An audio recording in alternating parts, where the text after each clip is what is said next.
It is time for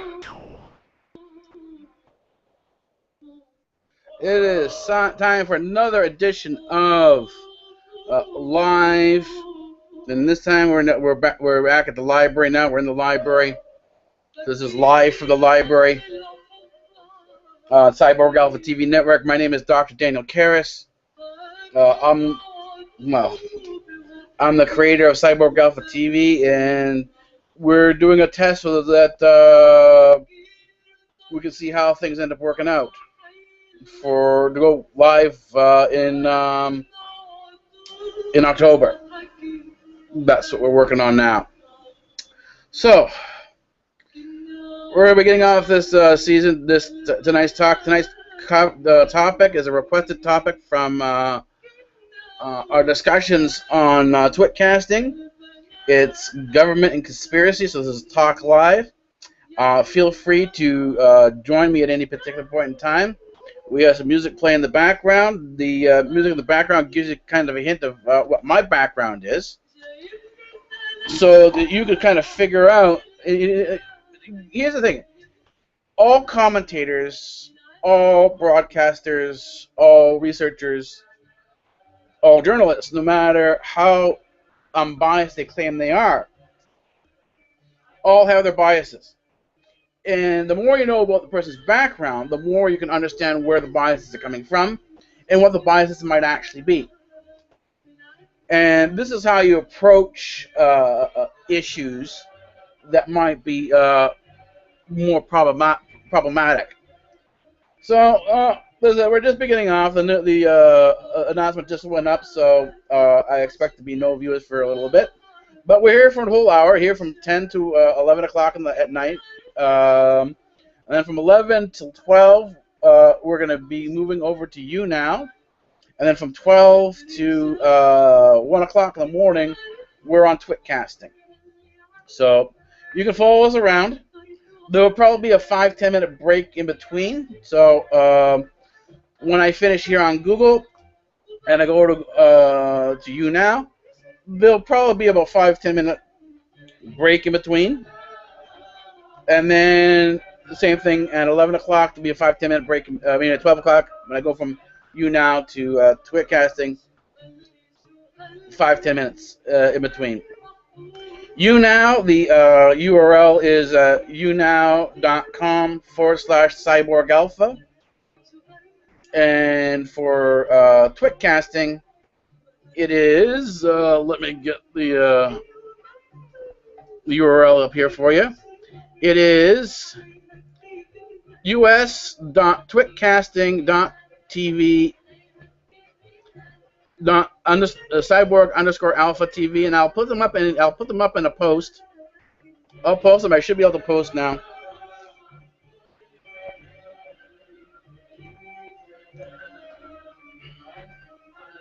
So there we go. Let's bring up the chat.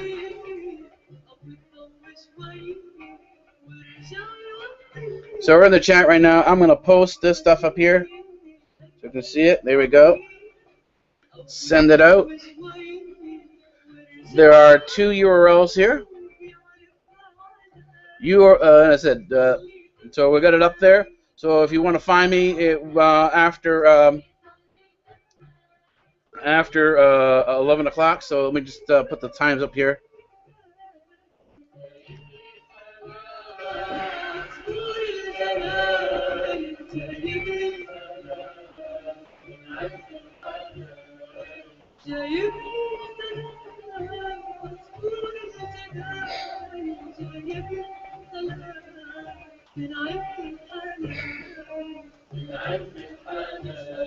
There we go. So now we're up. This is where you'll find me, and this is the times you'll find me at. We'll be here till like 11. And I said our topic, and you can see the title here. Talk Live. It's government and conspiracy. And if you have any questions or comments, we can sort of talk about that. No one's here right now, so we do have some time to hang out, to talk, to sort of just sort of gab a little bit.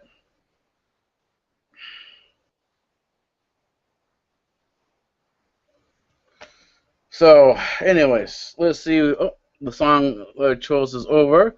We're gonna go to some more music now.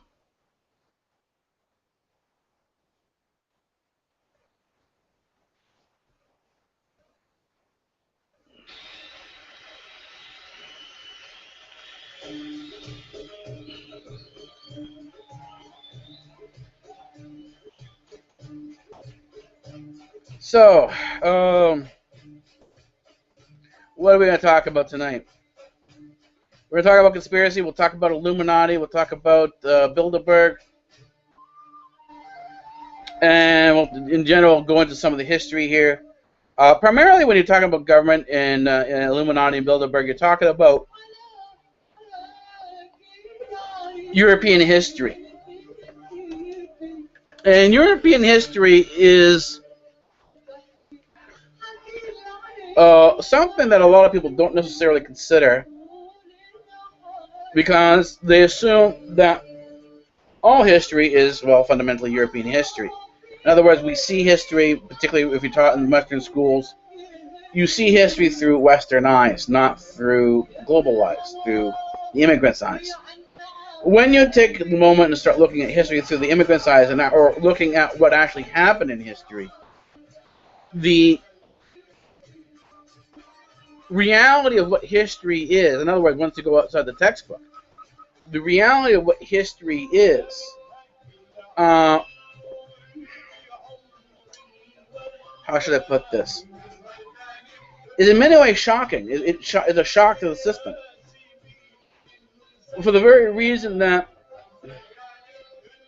when we're taught something, particularly in school, we assume or take up the assumption that everything we're being told is true.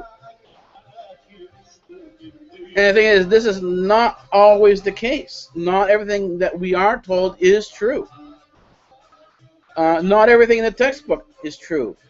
And then also, just because some of the stuff in the textbook is true, doesn't mean they've told you everything or given you all the information to paint a complete picture. Sometimes they're giving you a partial picture. Sometimes they're giving you, bits and pieces.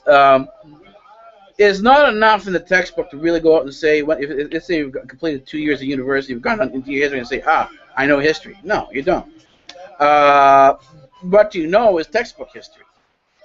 To know history, you have to go outside the textbook. You have to go outside the standard view.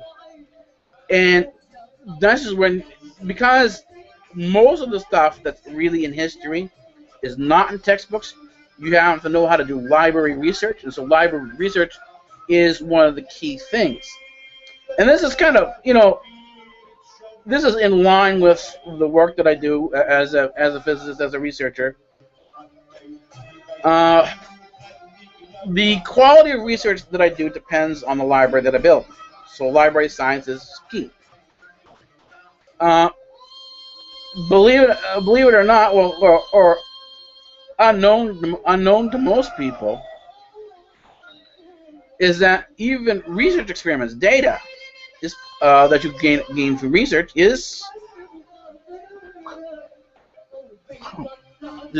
part of the library. It's an extension of the library, so it is part of your collection. The library is fundamentally a collection of things.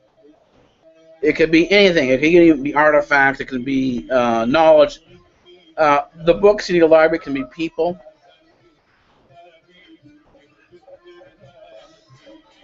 And this is where we've been talking a lot, and I guess we can bring this into here since no one's around. When we talk about history, we can talk about oral tradition. We can go into cultural anthropology. And this is where we can bring music into the discussion. We'll say, oh, wow, you're a researcher, you're a scientist. How does music come into discussion, into this discussion? Well, through cultural anthropology. If you're doing research, you want to hear a little bit about history, or actually get a lot of understanding about history, that can definitely be gained inside of music. Go into what they call world music, and it's not necessarily world music. It's a lot more complex than that. And that's what I was sort of talking about last night. We were talking about showing how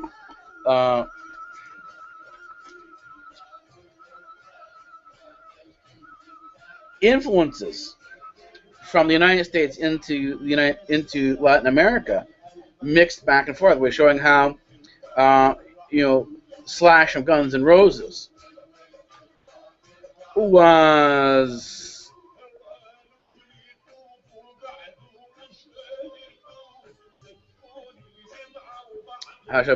playing with B.B. King. This was a concert at Royal Albert Hall 2011. There were another number of other guitarists there with them. And the question that sort of popped up and came up was as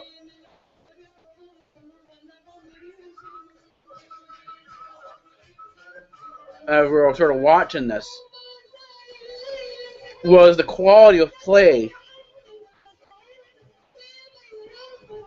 that you had with Slash in comparison to B.B. King. B.B. King was a blues guitarist. He was, I think he was 2009. He must have been around 85 years old. And of course, Slash was nowhere near the age, but and the thing is, B.B. King was dressed the way, you know, the musicians dressed back in his day. Suit, tie, properly dressed, if you want to call, you know, term properly dressed. In other words, he, in terms of the overall personal style that you saw of B.B. King, it really wasn't much there. It was simply your black suit, black tie type of thing. There's not much flair, not much flash there. Next to him, sitting next to him on his right, was Slash in his top hat, you know, rock god outfit, you know. Let's put it this way. It's not really good for those who like Slash and Guns N' Roses in his costume. This costume sort of identifies, I guess, the personality, the overall outlook of the person in terms of how he sees himself. And of course, Slash has always saw himself or seen himself as this uber rock god who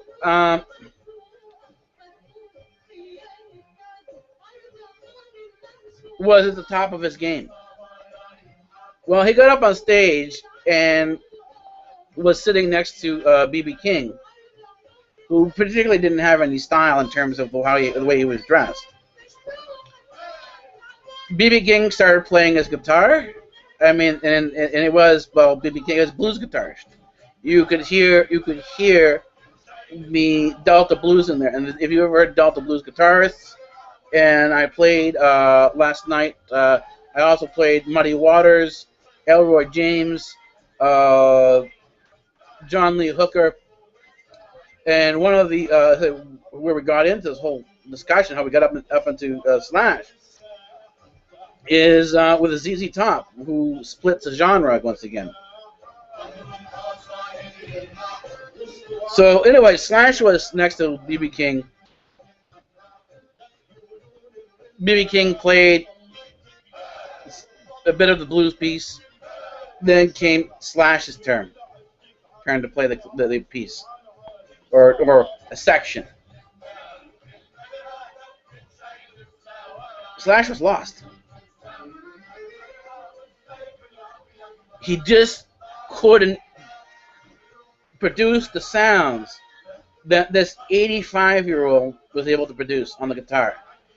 So in other words, the man with no visible style had so much swag in his guitar playing. The guy whose outfit had all the swag, his playing had none. So if you're a musician and to you the music is important, do you want simply the outfit, or in terms of the swag, or do you want the ability to play? Do you want your playing to have that swag, that emotion, that feeling, that style. And this is sort of where the question comes in, and you start looking at, and the question is about these, why are people so down on modern music? In many cases, modern musicians. And that's because they're pop stars. They're not musicians in the same caliber that you have B.B. King. I mean, they could be. It's not that they couldn't be. They could be. They just simply didn't take the music as far as they could have gone with it. Where you see with B.B. King and a lot of the blues guitarists, the music wasn't about being a pop star. The music, in many ways, was who they were. And this is whether you consider from Greek music or anything like that.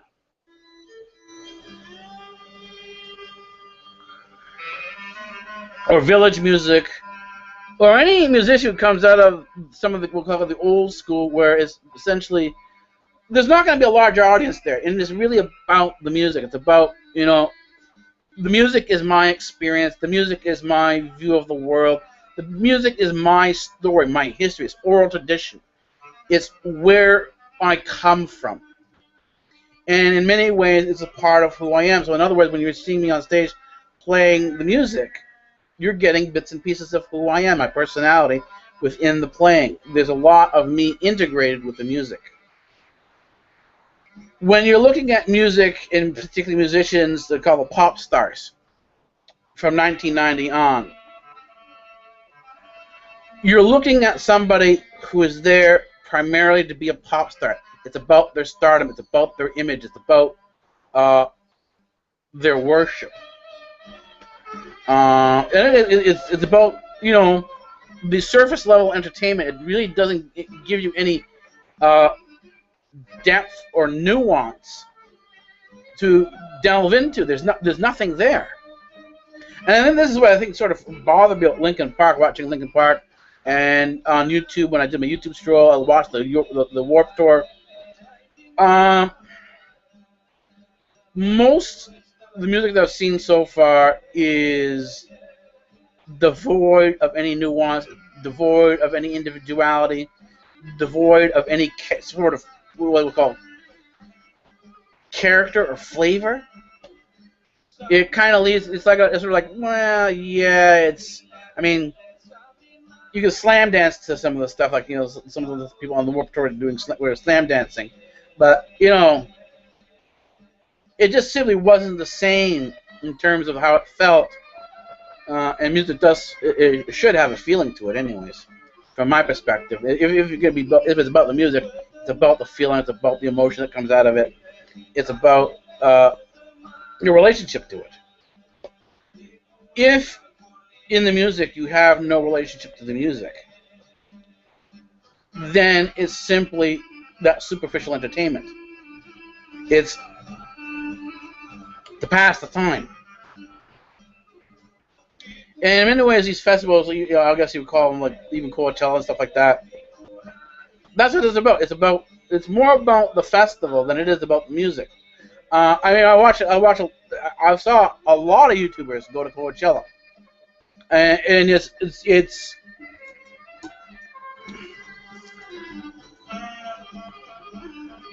there is only one YouTuber that I've seen who talked about the festivals who actually talked about the music. Most of it was going to the festival, hanging out with people, having a good time, and what clothes they were going to wear. And that was about it. That was the extent that you got from Coachella in terms of all these things they call these outdoor music festivals. One person that I've seen, and it's been a while since I've seen her, since she popped up on my YouTube feed. So it's been a while since I've been to her channel. I think it was Abby something or other. She's the only one that I've seen actually talk about, various different types of music. Otherwise, it's all superficial stuff. It's all the fun of getting together, the fun of a festival, and that's about it. The music really didn't matter. It didn't matter who was playing. In other words, the music in this quote-unquote festival was, in many ways, secondary to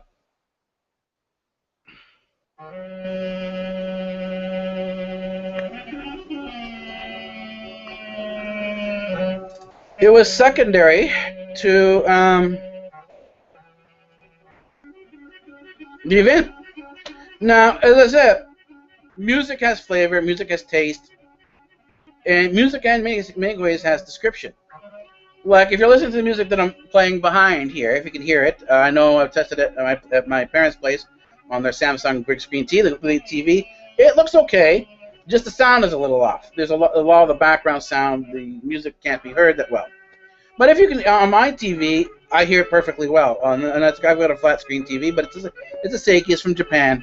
It's not a Samsung. It's not a North American model. And the sound is good on it. I can hear the background. I can hear all these different things. So, if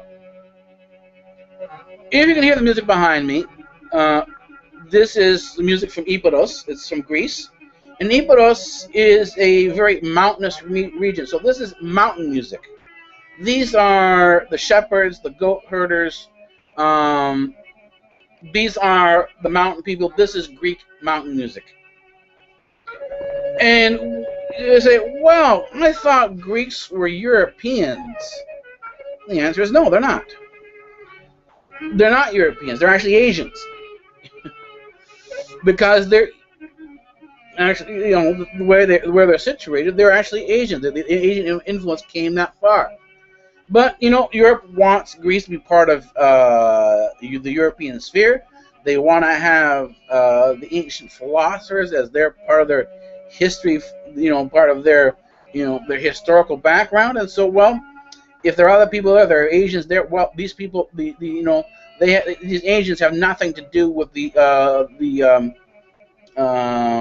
European philosophers known as Plato, Socrates, and Aristotle. And people go, oh, okay, that's fine. Not thinking about it, because that's what you're told. That's what your professors tell you in Greek classes, and they give you. You have an English professor telling you what the pronunciation is the proper pronunciation of Greek words is. Pronunciation of Greek words are. And the thing is, when you go to Greece and you try to hear the words, you don't find them anywhere. The speak is completely different. So you're convinced, as many of the professors are, the anthropological professors who have the term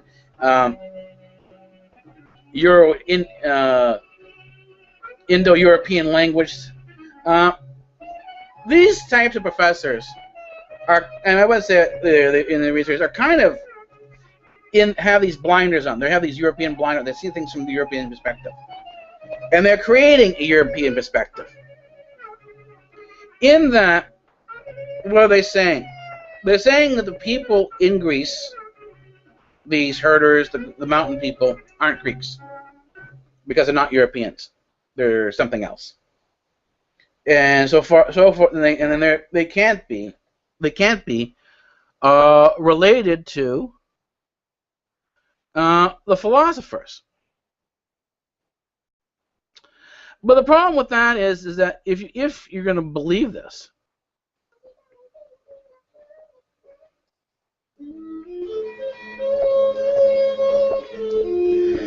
if you're going to take this perspective, then you have to somehow assume that in between the great empire of the Hellenistic Empire and modern day European civilization, which really began around, European civilization didn't begin until 1500 AD. That between BC, and then, in other words, there was a 1500-year gap of emptiness between Aristotle, and it's 1500 years is a loose number, so it's 1500 years plus. a 1500 year plus gap between what you start off with in terms of the Greek philosophers and where you end up in terms of the European involvement, the European civilization, the emergence of the European civilization. And if you sit down and you listen to music all across the Silk Road, you go do your archaeology, you find the Silk Road, you do your history, you go off your textbooks and find the Silk Road. Go look at the cultures around the Silk Road. And this Silk Road went all the way from North Africa, from Morocco, all the way into China. Listen to the music. Listen to the cultures. You'll find a continuity across all these cultures. Go to Europe along the same timeline. Go into the European history, the European music, the music of the Renaissance. Is it the same? No. As a matter of fact, they're completely different. This would be Renaissance music if you rolled the Renaissance time back 1,500 years. This music is that we're hearing from the villages is ancient. It's unchanged. It's passed down from generation to generation. So when you think of that, say, oh wow, music's passed down from generation to generation. Music is historical. Music has a flow to it in history that is often undiscussed and more often than not undisclosed.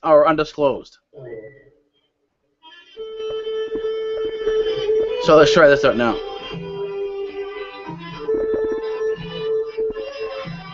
And the thing is, you either have to accept that, as many European researchers have, that you're dealing with a lost European. You're looking for lost European civilizations. You're looking for lost civilizations that had to be European, or you take the look and say you take the obvious evidence and say, well, maybe the Greek philosophers there and these other civilizations weren't European, but were actually Asian. They were other than European. They were African. They were other than European, and had an interconnection. They had a civilization that was very complex, that included travel by boat, travel by sea, and they simply didn't. They weren't as primitive as we assume they were. In other words, the European anthropologist takes the assumption that European civilization is the standard for all civilizations, and they look back in comparison to these other civilizations with the European model in mind. They never consider the evolution of civilization, and then the collapse of civilization. The collapse of civilization. That in that cycle, what you end up having is you go from a city environment or a civilized environment to an uncivilized environment. The mountain music is often unchanged. These remote villages are unchanged for history because this is what they learned. And there's nothing new to come in and change this sort of outlook. Well, that was, of course, until the 1990s. In 1990s, well, starting in the 1980s, but it really tipped over in the 1990s. In the 1990s, a lot of modern technology started reaching the remote villages, and to the point where a lot of the cultural behaviors became influenced by what they saw on the outside. And so what ends up happening is we go back and look at things, particularly in this village music. This is where you can go back and do comparison in history. You can see that there is such a distinction between what you thought was going to be there and what is there, that you now have to go back and take a second look and say, okay, let me throw out my assumptions as to what I thought history was, and go back, instead of reading the textbook history and using the textbook as my guide to history, let's look at the people. And so this is the thing. You need to look at people as history rather than looking at the textbook. And the thing is, this, you don't really get into this. Most of this that I'm talking about, you really don't get into until you get into your second year of university. And one of the reasons why this is the case simply has to do with the fact that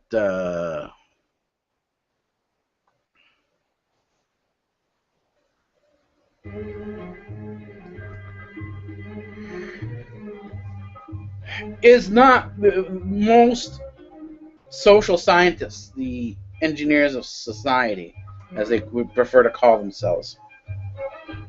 Because most of them are European, most of them will say that the majority of society has to follow a standard pattern, a standard belief. Shake this belief, and you destroy the fabric of society. You destroy the establishment.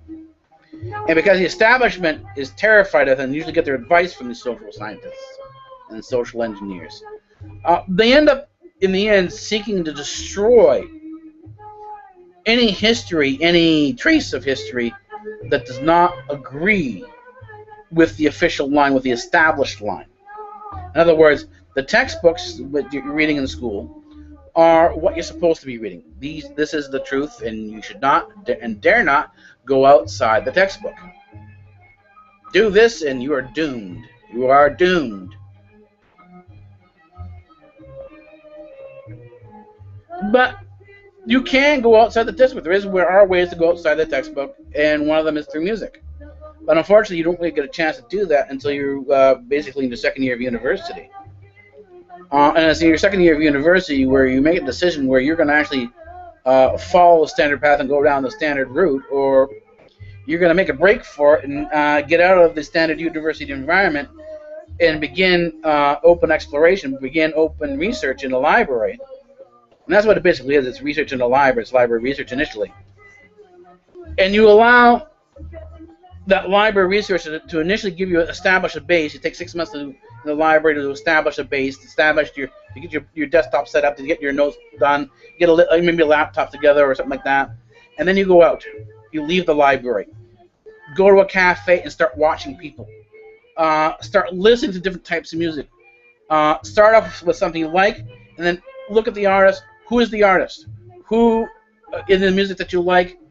Look at the artists. Who were their influences? Who did they listen to? When they listened to them speak and interview, who were they listening to? Go find those groups or those musicians. Then do the same thing. Find out who they were, who they listened to in terms of their music. And that way you can start building a history behind what you know. Not from the textbook, but from the experiences of people, and that's done through music. And you can hear in the music, once you start getting used to this, you have a feel for it, and it could take you about 6 months to do this before you really get a good handle on things. So I'm talking, the 6 months to set up your base, 6 months to build, to start building your outside library, and connecting it back to your main library, main base, your library base. So a year into it, you can start hearing how other influences are coming in, and that way you start building your library. And the thing is, the library initially starts off as let's say right now my initial search outwards starts off as a YouTube playlist or a bookmark, a section in my bookmarks on Firefox actually. And for me, I've been doing this now, this type of research now. I think I've been doing it for 15 plus years. And so now it's spread across, it went from one old desktop system, I think it was a 486, I think it was, to a Linux network with close to 6 terabytes, or that's 6,000 gigabytes worth of library space. So that's how large my library has grown, and this is sort of the experience that behind it. Uh, and it's been a very interesting journey, and I think this is good. This is sort of another branch to the journey where I really don't know where it's going to take me. And the other thing is with library research, if you're doing open research and you're not following a textbook, there isn't really a direction. You simply go in. Your initial step out is, and this is the repeated initial steps out because you repeat this over and over again. You build your base, go out, do the research, come back, organize what you have, look at it, and then go out again. And every time you go out from the library, you step out of the library, you're doing new experiences, new directions, and there's no particular guided direction that you're going into. You're allowing the information that comes to you to determine and dictate the direction you're going to go in. And so you really don't know from day to day or for however long you end up spending out there what you're going to find, what you're going to hear. And for me, this has been an interesting thing because the music I'm listening to now, which is Fairuz, I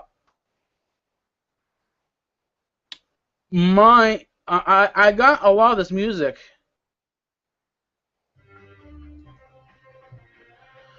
I got a large chunk of the music, and this is Fairuz, from my mother, who got her music from her mother. So in other words, I got this music from my grandmother, who is Syrian.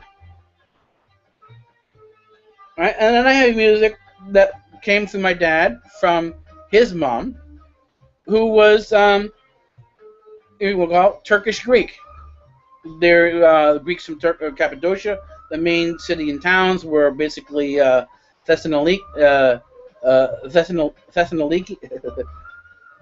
Thessalonica, if you want to call it that way. And this is where our background is. And this is where my name is Kenneths. My last name is Kenneths.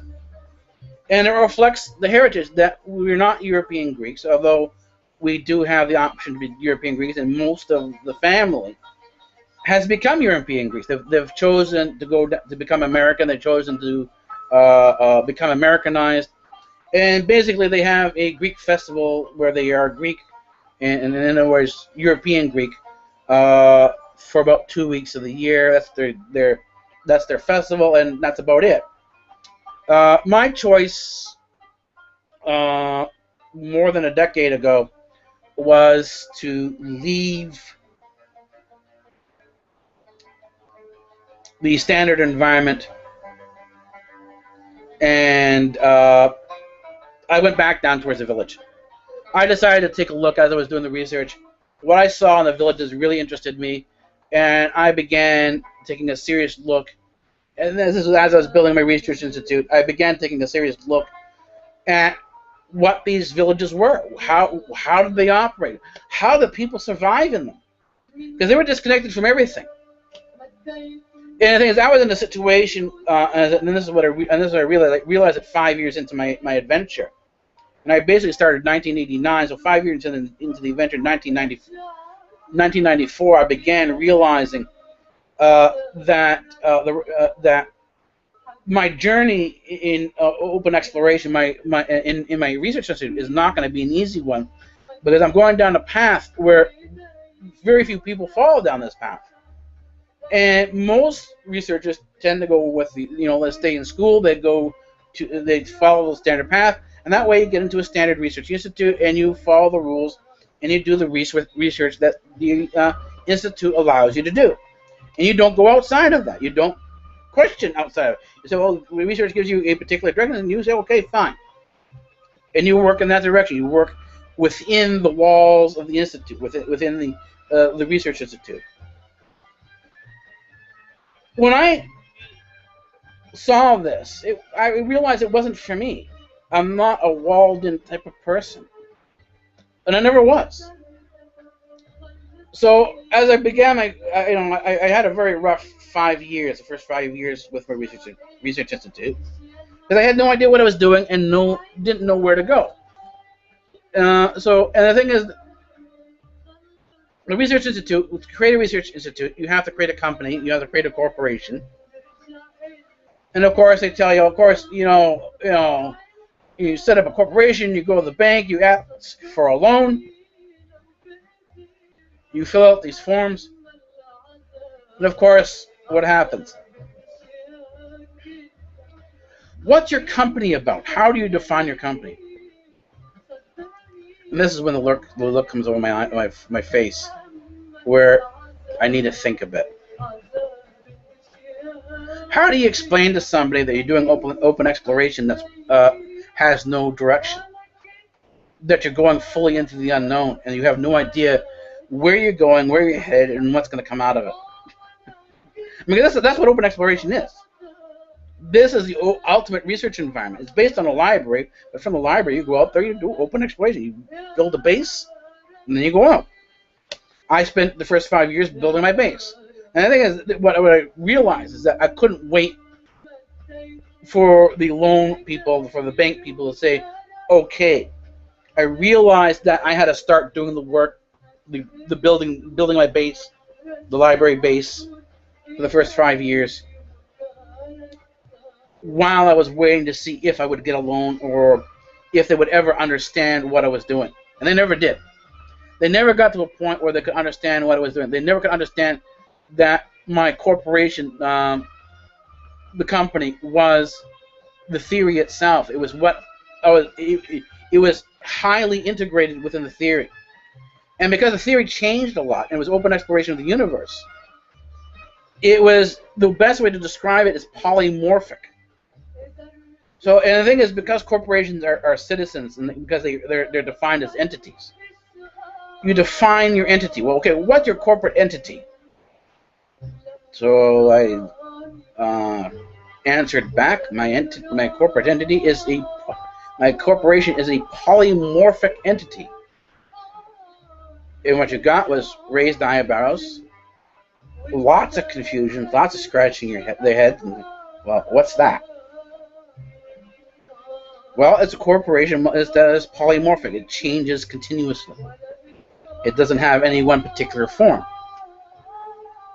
And they just didn't know what to make. I said, well, and they said, well, describe some of your day. What do you do during your day? Well, and they asked me to bring some of the stuff this is the bank trying to figure out what they're going to do for my loan, what we're going to do for taxes and stuff like that. So I brought some of my books. They brought, some of the stuff I do on, my things around with me. So, well, I read books on quantum mechanics. I read articles on quantum mechanics. I read articles on cosmology. I read books on organic chemistry, books on calculus.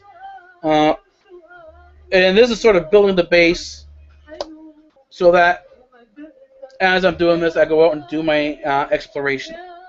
What do you do in exploration? Well, in quantum mechanics, they have a method called the random walk, where you don't do anything. There's no planning, no preparation. There's no reason for going out when you're doing what you're doing. You're throwing the standard view of scientific exploration, scientific experiment, which is to prove a theory or a hypothesis. Your standard, your classical scientific method. The whole experiment is centered around proving or disproving the hypothesis.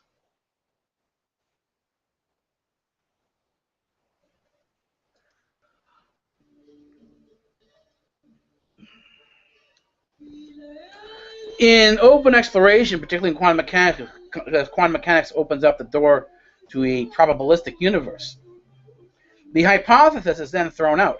So all you have left is method and observation. Because again, if you throw your hypothesis out, you really don't have a conclusion or a solid conclusion, because your conclusion can only be probabilistic. You can't be certain about it. There's always a degree of uncertainty. So you're only left with method and observation.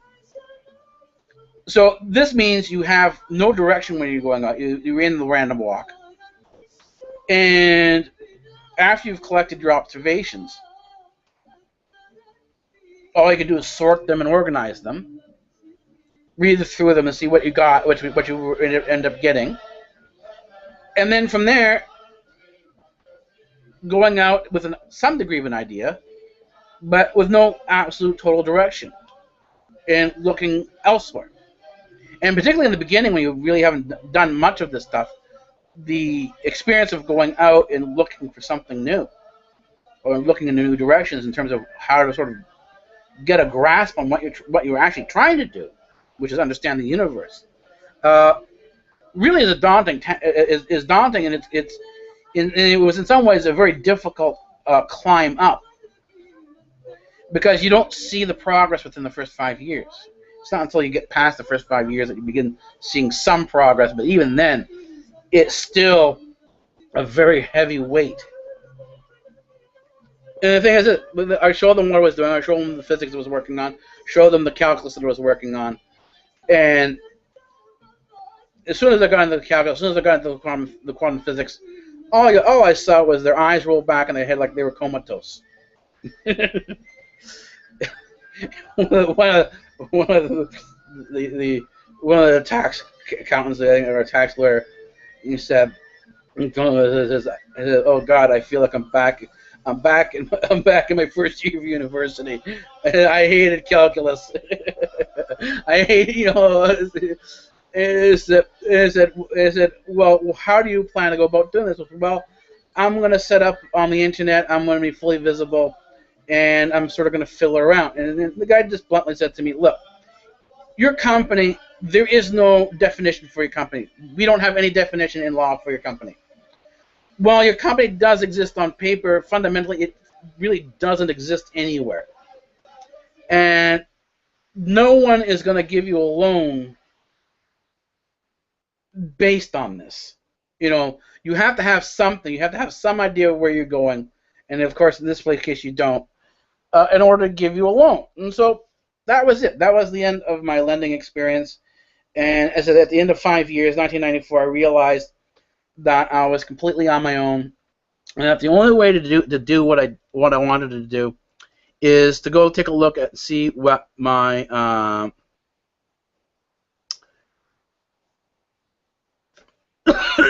to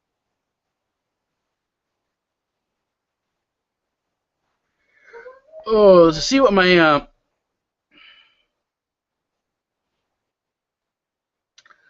my aunts and uncles who came over from Greece and the eastern parts of Greece, what they did. How they came over with nothing. They survived in these Greek villages with nothing. How'd they do it? And so I started watching. I started asking questions and watching, and they became, in many cases, my textbook. They became my first human textbook, where I would learn history from. And it was quite interesting. It was quite they talked about things that I had no idea about. I had read a lot of history. I had read the works of Winston Churchill. I had done what most people consider to be, Fyodor Dostoevsky. I had read, the works of Jane Austen. I was pretty much, in terms of the intellectual view of world history, in terms of being educated, being academic, I had done that. This was my first step beyond. It was really my first step beyond. And then what it was this discussion, and as we had the discussions, and for me, it wasn't really being part of the discussion. It was sitting and listening, observing the discussion. And more often than not, that have music playing in the background, just the way you are now. Then we have some food on the table, and if music wasn't playing in the background from a tape player, there was a musician there. His name is Nico. He'd always break out his bouzouki and start playing. And this is how they discussed things. This is how they brought history into their everyday lives. It was something about personality. It was about the the people of history rather than simply about the mechanics or the academics of history. And the thing is that it was at this point, I think it was a year into this, about a year to 2 years into this, with this experience, that I look back at the logo of my university, which is the mosaic, I think it is the mosaic or fresco of the symposium. And what do you see? You see a bunch of Greek men, philosophers, sitting around a table. In the caption down below, and there's some food on the table and some glasses on the table. I assume they're filled with wine. And there's one, I think, philosopher or something like that. I think lying down, almost passed out on the bench. And this is the way they set this with the table, the way the table was set back then.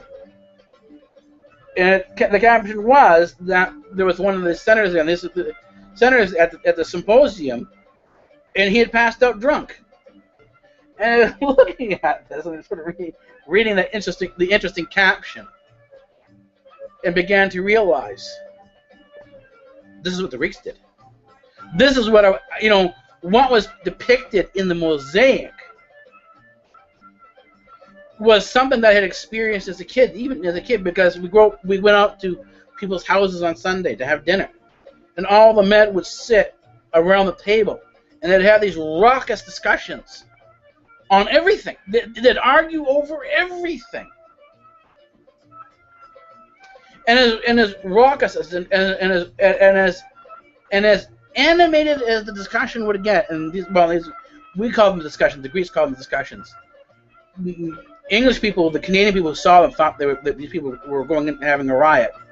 Were at a point to have a riot, and that they were fighting with each other. That these were full-out brawls. At the end of the dinner, at the end of the meal, things quieted down, and it was whose house next week. And I said, that was my experience as a kid. Then to come back, to get to the point where 1995, 96, realizing that this was what the Greek symposium was, the fresco was, brought about an entirely new understanding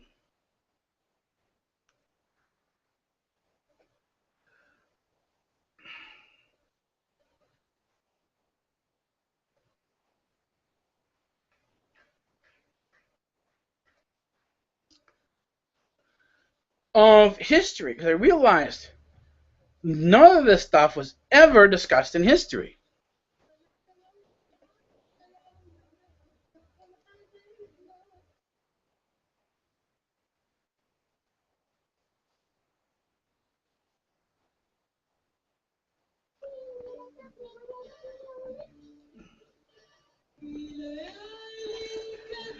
And the thing is, this is where I sort of really began to start questioning a lot of what I've been told by professors, by the standard academic environment. And as I started doing that, I started beginning to see things in a totally different light, and I began to start chasing what I call links. Finding out where new information was that had never been disclosed or talked about, and I found that some of the information was actually being hidden away. And later on, by 2000, I realized that some of the information was being destroyed. That there was an actual suppression of history. There was an actual progress of rewriting history. There were people rewriting.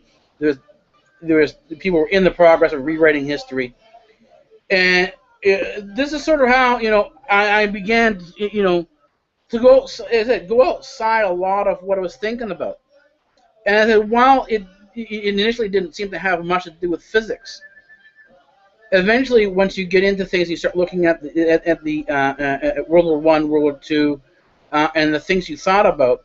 Like, I didn't realize as I was reading my stuff that if you read the textbook and you read about Niels Bohr model of the atom, that's, oh yeah, I read Niels Bohr the model of the atom.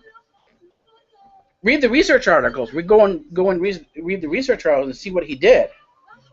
Then all of a sudden you realize he wasn't American. He was a Nazi. You say, what? He's a Nazi. Then go further and understand that the American space program was the Nazi science program. Then all of a sudden your mind stops. There's an abrupt screeching sound in your mind. And once again, everything you thought you knew changes. Because you never understood the connection in history to what was actually going on. And the thing is, this stuff was actually left out. You're not going to find this stuff in textbooks. You will not see that the American science program, the American space program, was the Nazi program. That they simply translated it from Nazi Germany to the United States. And as you begin researching this, then you start walking into the whole area, and this has been interesting for me for a while, but I didn't really paying too much attention to it. We'll talk about UFOs in Area 51. And the thing is, this is where Area 51 started coming into play. This is where I started hearing more about Area 51. And what was I hearing about Area 51? Oh, this is where all the aliens were, and so on and so forth. Okay. But then as I began looking into the Nazi science program, and I think I had already known a lot about NASA. I knew about the history of White Sands and so on and so forth. When I began looking at the Nazi science program, what happened to the Nazi science program, I began to see these were all the same places. This was White Sands. This was New Mexico. This was Nevada. This is where all the UFO sightings were going on. I said, wait a minute here. Is it simply coincidence that everywhere the Nazi program was, that there were UFO sightings? And I think as I began looking at there was too much information there to say no. This has to be coincidence. This has nothing to do with the Nazis. The Nazis aren't there. Realize that they were there. They were there. They were at these different programs, and they were working on these top secret aircrafts. Well, how do you know what aircrafts they were working on? How do you know they weren't aliens? Simple. What was the end result of all these different things? And this is what you do: is you sort of go into a puzzle. If you get enough experience, you go into a puzzle. You look for the end. And the end is what the end results have been so far, and then you go back to the beginning. So you have a beginning and you have an end point. And the thing is, you do have a beginning, sort of, and you do have an end point. And the thing is, where you see that the United States after 1945 hasn't won a war, they haven't taken over the world, they haven't had these magical rays that have been able to produce infinite amount of energy. They can't teleport instantly from one point to the other. Then you have to say to yourself, well, what happened to all the alien technology? I mean, if somebody who was warm-minded, if they actually had the technology in hand, they would have used it. They would have used, we would have seen the takeover. But we haven't seen the takeover. We haven't seen these magic weapons pop up. So that means that the UFO technology wasn't there. What was there was the Nazi science program. It was simply a research program that had been going on secret in the background from the Nazis, and it's been transported over, and is now going on in the United States. And that's what was happening.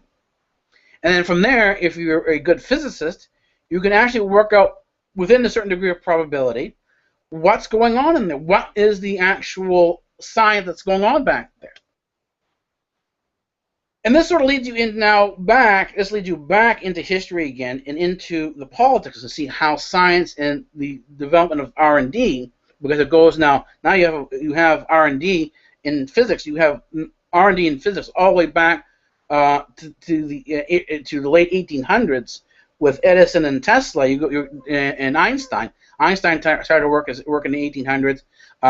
It wasn't until 19 something that you really had these people come out. But you're dealing with science in the late 1800s, early 1900s that evolved all the way through. So now you have a good century of history to go back and compare the development of science with the evolution of modern society, the history of modern society.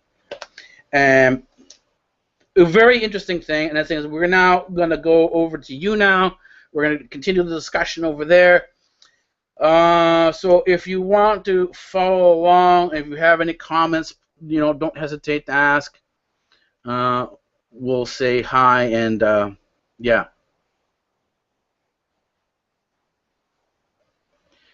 Alrighty. That's it for now. I will say goodbye. See you in about 5-10 minutes on you now.